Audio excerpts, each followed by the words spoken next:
مسلمان کو پورے دین پر چلنے میں رکاوٹیں کیوں پیش آ رہی ہیں اور ان رکاوٹوں کے ہٹنے کا اصل پرانا ذریعہ کیا ہے؟ مسلمان کو اپنے دین پر استقامت کیوں نہیں ہے؟ وہ حالات کی وجہ سے یا قانون کی وجہ سے اپنے دین پر چلنے میں کیوں مجبور ہو جاوے؟ دین پر چلنے میں کیوں مجبور ہو جاوے؟ وہ یوں کیوں کہے مسلمان کہ اس زمانے میں دین کے فلاں حکم پر عمل نہیں کیا جا سکتا؟ ایسی نکمے پن کی بات ہے، ایسی غلط سوچ ہے۔ یوں کہتے ہیں کہ اگر یہ حکومت بدل گئی تو مسلمان کو دین کے فلاں حکم پر چلنے میں سہولت مل جائے گی۔ کتنی غلط سوچ ہے، کتنی غلط سوچ ہے۔ اللہ اکبر۔ ساری دنیا کا باطل مل کر ایک استنجے کی لائن کی سنت کا مقابلہ نہیں کر سکتا۔ مسلمان اس مایوسی میں پڑ گیا کہ فلاں فریضے پر عمل کیسے ہوگا جب قانون یہ ہے۔ مجھے عرض یہ کرنا ہے کہ مسلمان کو اپنے دین پر چلنے میں کلی اختیارات، اور اس کے دین میں اگر کوئی رکاوٹ پیش آ جائے تو اس پر اللہ تعالی کی غیبی نصرتیں، اور مسلمان کو اپنے دین پر چلنے میں کلی اختیارات کس شرط کے پورا کرنے پر حاصل ہوں گے؟ کس شرط کے پورا کرنے پر حاصل ہوں گے؟ اللہ تعالی نے خود شرط لگا دی ہے۔ اللہ نے خود شرط لگا دی۔ اللہ تعالی نے شرط لگائی ہے کہ اگر تم اپنے دین کی دعوت پر ہو، اگر تم مسلمان اجتماعی طور پر اپنے دین کی دعوت پر ہو تو تمہارے دین میں رکاوٹ بننے والے کے مقابلے پر میں خود آؤں گا۔ تمہارے دین میں رکاوٹ بننے والے کے مقابلے پر میں خود آؤں گا۔ تمہیں اپنے دین سے رکاوٹوں کو ہٹانے کے لیے کسی مادی طاقت کی ضرورت نہیں، بلکہ جو تمہارے دین میں رکاوٹ بنے گا میں اس کے مقابلے پر خود آؤں گا۔ یہ اللہ تعالیٰ کا ضابطہ ہے، یہ اللہ تعالیٰ کا ضابطہ ہے۔ اللہ نے قرآن میں شرط کے ساتھ فرما دیا کہ اگر تم اس کے دین کی نصرت پر ہو تو وہ تمہاری نصرت پر ہے اور وہ تمہارے قدموں کو دین پر جمانے والا ہے۔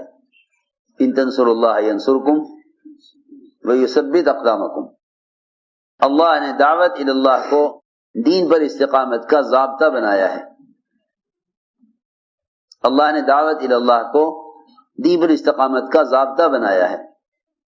اگر ساری حکومتیں مسلمان کے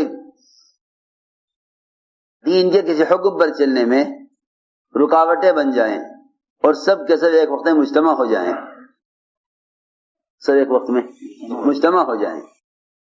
تو ایک مسلمان کو ایک سنت سے ہٹا نہیں سکتے۔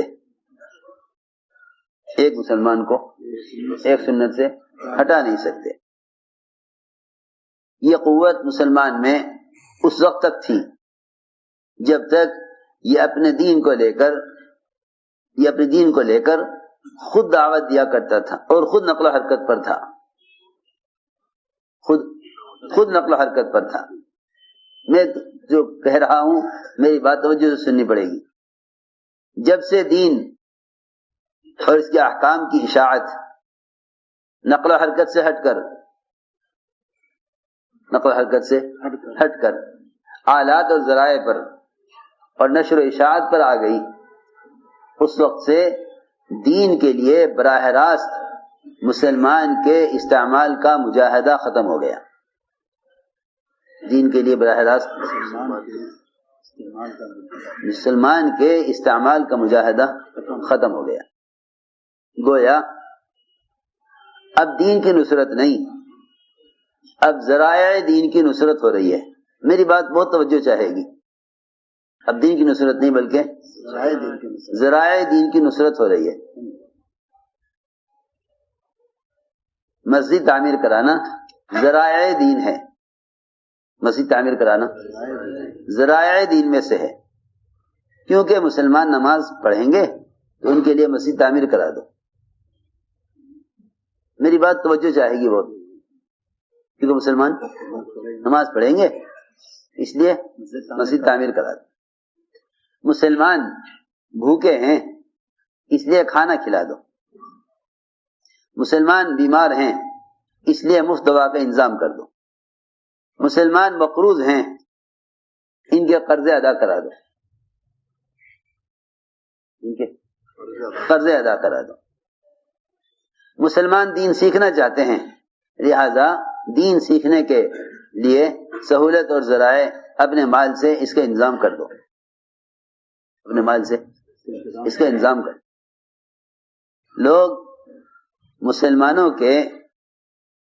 کی ضروریات زندگی میں یا ان کی عبادات میں سہولت پیدا کرنے کے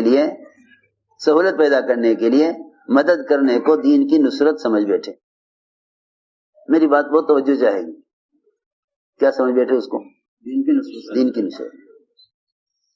تم نے اگر مسجد تعمیر کرا دی تو وہی لوگ تو نماز پڑھیں گے جو نماز پڑھتے ہیں، جو نماز نہیں پڑھتے ان کا نماز پر نہ لانا دین کی نصرت کا چھوڑ دینا ہے. ان کو نماز پر نہ لانا دین کی نصرت کا چھوڑ دینا ہے.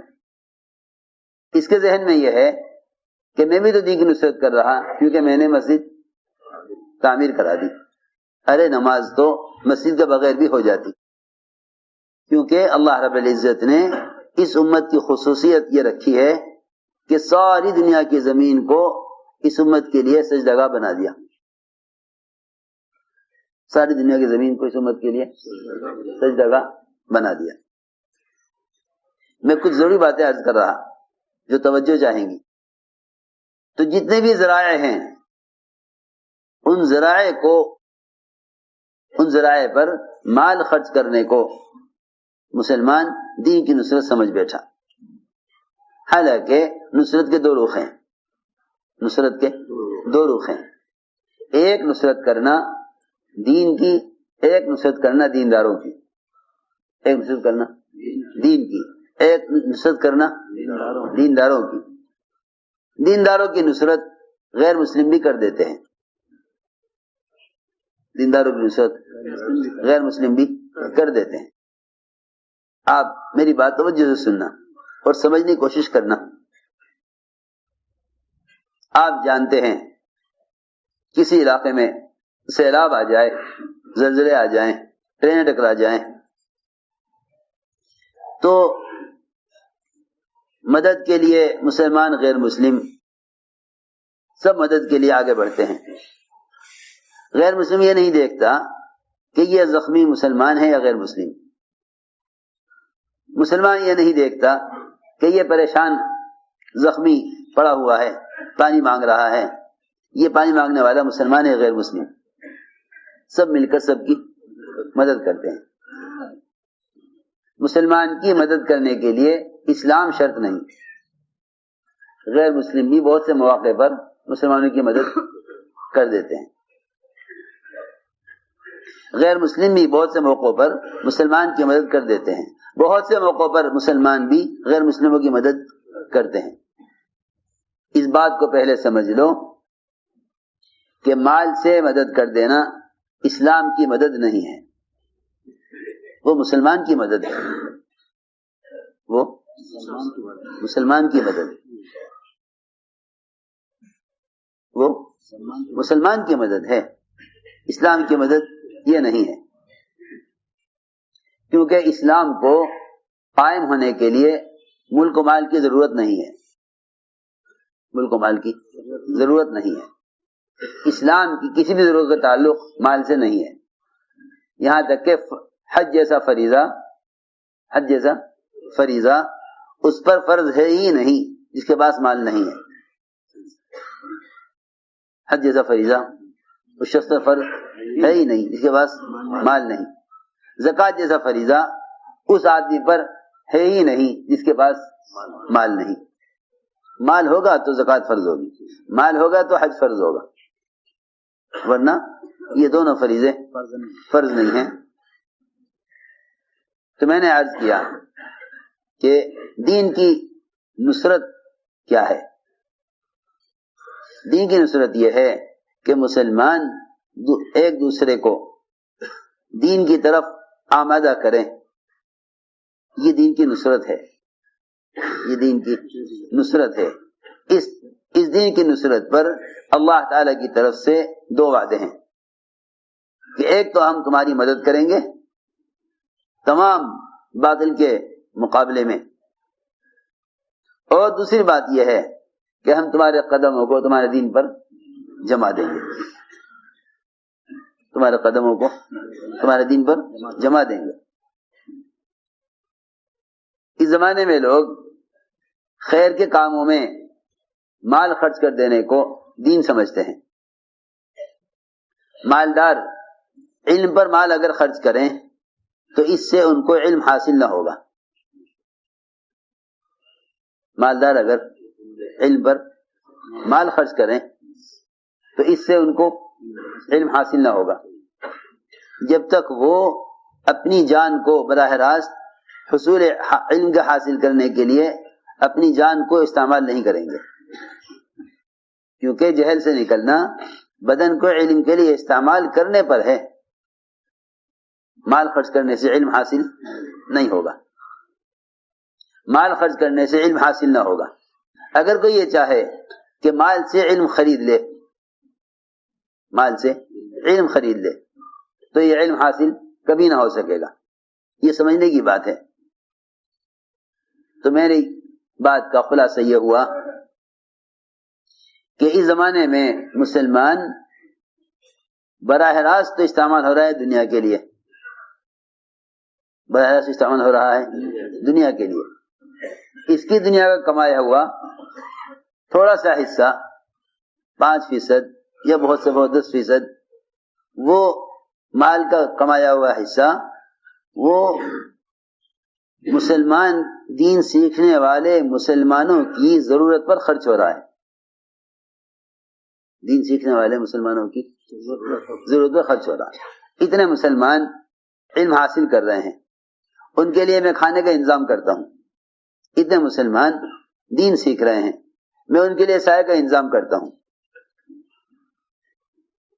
صحابہ کرام نے غزوات میں جتنا مال بھی خرچ کیا، صحابہ نے غزوات میں جتنا مال بھی خرچ کیا، اس مال کے خرچ کرنے کو کبھی بھی دعوت اور نقل و حرکت کا بدل نہیں سمجھا،